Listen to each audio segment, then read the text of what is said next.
Je suis la fondatrice et la présidente du groupe Mayan.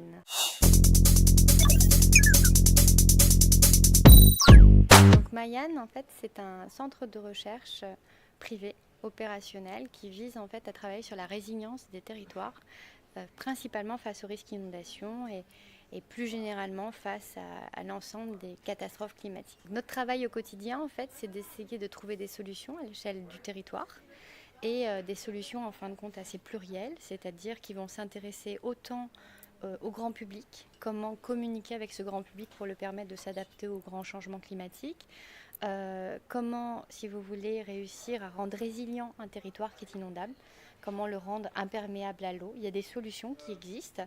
On est capable aujourd'hui de le faire avec des villes comme la ville de Nîmes ou la ville de Montpellier et l'ensemble du bassin du Lez. Notre objectif, en fait, c'est de travailler avec les populations, avec les tissus économiques et de trouver des solutions adaptées pour les rendre résilients, en fin de compte, aux risques d'inondation et mieux se préparer pour demain.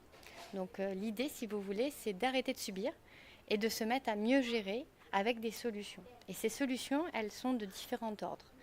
La première solution, ça va être organisationnel. Comment est-ce qu'on va protéger sa vie?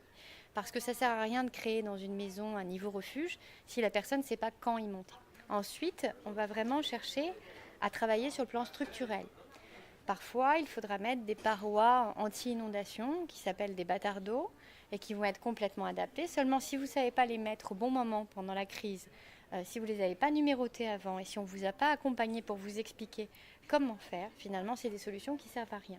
Et donc, nous, notre objectif, c'est ensuite de s'intéresser à l'humain et de lui permettre de prendre conscience déjà de l'importance qu'a son territoire, de le reconnecter à celui-là, le reconnecter à ses risques, à ses fragilités, pour lui permettre de mieux comprendre quel est par exemple le cheminement de l'eau, comment ça se déroule.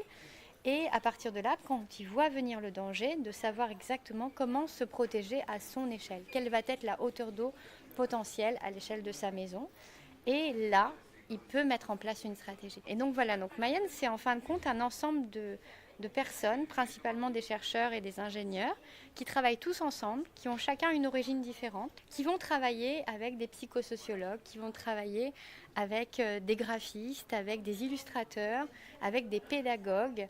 Et en fin de compte, tous ces gens-là vont travailler ensemble pour essayer de concourir à trouver des solutions plurielles pour accompagner ce territoire. C'est un peu comme si je vous disais, on va faire de la médecine préventive et demain, on va prendre chaque être humain et on va essayer de regarder à l'échelle de son corps, finalement, tous les points de vulnérabilité et on va trouver des solutions sur tous les points de vulnérabilité pour qu'il puisse aller jusqu'à la fin de sa vie, finalement, en étant pleinement heureux et en bonne santé. C'est ce qu'on essaye de faire aujourd'hui avec les territoires.